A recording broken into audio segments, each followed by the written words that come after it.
Ipswich beat Chelsea. Upper Town. And I wish this guy was there.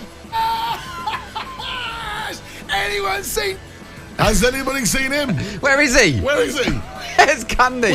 Where's Rory Jennings? Where's Rory Jennings? Great scenes. Upper Town. Great scenes at full time at Portman Road this evening in their 2-0 victory as Jason Cundy and Rory Jennings fall to Ed Sheeran FC. And it was goals galore at Villa Park as Villa and Brighton played out a 2-2 draw. But now it's all about you and your opinions. Give us a call, 03717 223344 to air your views. We're also live on YouTube.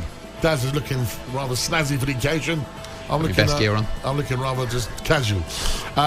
Call us. It's the Sports Bar on talkSPORT. Right. Has anybody seen him? I don't know where he is. Nah, we won't hear from him either. Where?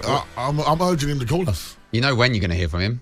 What, when they win? Tomorrow. We are. He's on drive tomorrow. He's on drive. Him and Coley? With Coley. Oh, that's going to be a good What's listen. the result, though, by the way? Ipswich. Is that their first home? Their first home Premier League win this season on the last game of the new year of the year. Yeah. Look, they deserved it as well, in my opinion.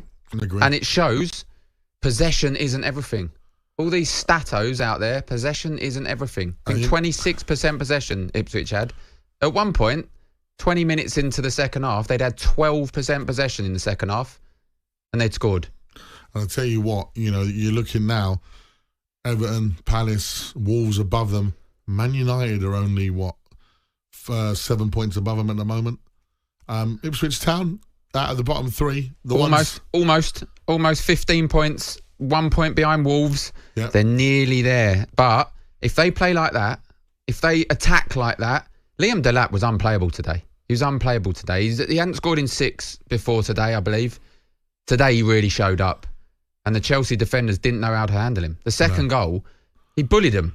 Yeah. Tosin didn't know whether to come to him. Disasi didn't know whether to go to him or to help Tosin. He bullied him, turned in the box, laid off Amari Hutchinson, who's been off it a little bit the last couple of weeks. And what a finish, what a touch, what a finish against his former club. I'm really pleased for Kieran McKenna, really pleased for Ipswich. And we want to hear from Ipswich fans tonight. Tonight's 100%. Your night, Ipswich fans. Call us if you're absolutely on cloud 9, the end-of-year present. Santa's delivered it a bit later for you for Christmas, but it's your end-of-year present, a great victory, a famous victory at Portman Road, beating Chelsea 2-0. Man United, on the other hand, we heard the scathing reviews there from the GOAT, that's Adrian Durham, and Danny Murphy. Yep.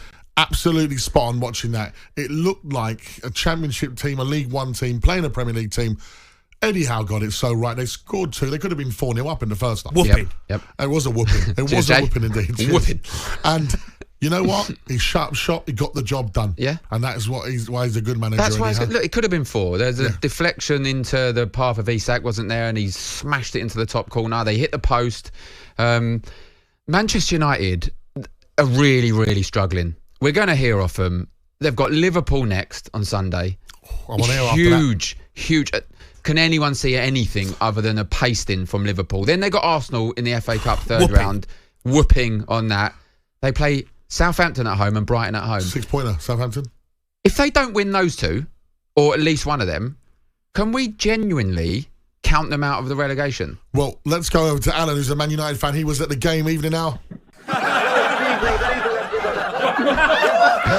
Come on. Let him speak, Al. I sit in the South Stand with a lot of posh people, and they've been going since they was kids and for generations, and they was all talking about the same thing this evening. Would you put any trust in any of them players to get us out of the relegation battle? That's a great and point. we all agreed, no, we wouldn't. Honest to God, genuinely, hand on heart. I remember I used to walk around that stadium when Sir Matt Busby used to walk around it, and I used to have a talk to him, and you could see the love in him.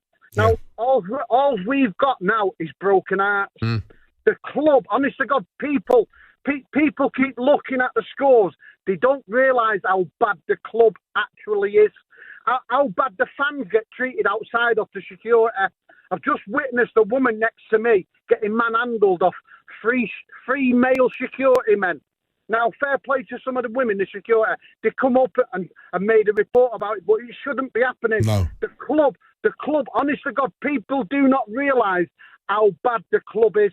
Not just the results, the full club from everybody. Well, Al, one of your legends, Ronaldo, he pointed it out, and he was criticised by certain members of the Man United faithful.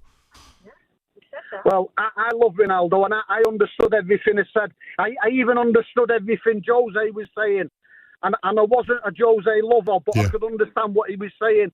This club is in the gutter. People don't realise how bad it is. Honest to God, I've been going since I was 6. I'm 56 now. Yeah. I have never. I used to lay across the seats in the Stretford end when Fergie come and everyone was shouting in for him to go. I've seen it all, but I've never the last month. I've never ever seen it as bad. These people all around me and lovely friends. I've known them a long, long time. Every one of them say the same thing. We don't look forward to coming. It's really, really bad. And honest to God. And then this Radcliffe come. I wanted him to come to the club until I seen him bringing all his Labour friends on the pitch. With Gary Neville. What's that all about? Bringing politicians into our football club? Got nothing to do with football. He's getting it wrong. Ratcliffe, he's getting it wrong already. Disgusting. Oh, you got a phone call? No, I'm opening my gates. Well, someone heard you on the radio. They're going to ring you. Al, what's the solution? As Daz has already said, you've got Liverpool to come. I can't see anything other than a Liverpool win. Arsenal in the cup, and then it's Southampton, and Brighton as well. Southampton, Brighton, 2 at home. You have to win those 2, Al. You have to. I used to phone MUTV. I used to be called Angry Alan for a reason. Because years ago, I used to say all the bad stuff, what's going on in the club. Because Ferguson fell out with Roy Keane, he wasn't allowed to do anything in the club. We've got no legends in the club. There's nobody taking any positions up. What was it in terms of the atmosphere, Al? The atmosphere at the ground. Look, I'm going to say I thought it was disgraceful, the booing of Xerxes when he came off. I really did. I think he works harder than a lot of the players out there. And it could have been any one of them get taken off. And we did hear a loud cheer and a booing when he come off. There was claps as he walked down the tunnel. But what's the atmosphere, the general atmosphere there week in, week out? I've never seen that before, slagging players. I've genuinely never. United's always had a brilliant support, but it shows you how bad the club is. Yeah. It really feels like that at the moment. It feels like he's in a really desperate place. Not in the moment for a long, long time. Honest to God. And I got chucked off MUT. I got barred off it. Not for swearing or anything, for telling the truth what was going on around the stadium and outside it. I used to wag school in there. I used to live in the stadium day by day. Honest to God, genuinely, I lived across from Trafford Bridge, and I used to be in that stadium every single day. My school was on the other side of Trafford Bridge. I used to be in the stadium every day. I used to talk to all the managers. I used to talk to Samat, Fergie, and I've never seen the club in this state ever. And it's scary times. Oh, brilliant, cool. Yeah, cool. You can hear the passion in his voice there. And, this is what... The hurt. But, we've all been through that. We understand that as Spurs fans. But we've not been to the top No, in our lifetime, that's the like difference. they have. The difference is when you're dining at the top table and you are still considered one of the biggest clubs in the world, it's got to be painful. They're 14th. Well, let's go over to Henry points and find out more about what happened with Xerxes. How are we, Henry? Whooping. Yeah, good. Thank you, mate. How are you? Oh, do you know what? I knew Newcastle were going to win tonight, but I just thought that... I think everyone did. Yeah, Henry, everyone knew Newcastle was going to win today, didn't they? Apart from my little brother, he backed United to win. So. Do you know what? The odds going into it were even. It's because Newcastle ain't got a good record there. Yeah. That's the only reason. Yeah. I had a good odds this morning on with Crookie and Matterface. It was like Isaac to score first, over 2 goals, and Newcastle to win. It was like 13-1. Wow. I was going to back it. I should have. Henry, what happened with Xerxes? We heard on the TV some boos. Did you hear anything? Yeah, big boos, and wow. I've not been going to Man United as much as Alan's been going, but I've been going the past 10 years of my life, and I've never heard a player get booed like that or treated like a Manchester United player get treated like that. And I'm a bit on the opposite side as well, and I've become a bit dispassionate with the game and with watching Man United because the whole team lets us down. It's not just one player, and for if he's getting brought off at 20 minutes, 30 minutes, that's the manager's decision. But the fans need to back the players that are actually busting the gut, and he was busting the gut, in my opinion. And for half the stadium, it felt like half the stadium. We were in the Stratford end, but it felt like half the stadium were booing this kid. He's a kid at the end of the day, 20, 21, 22.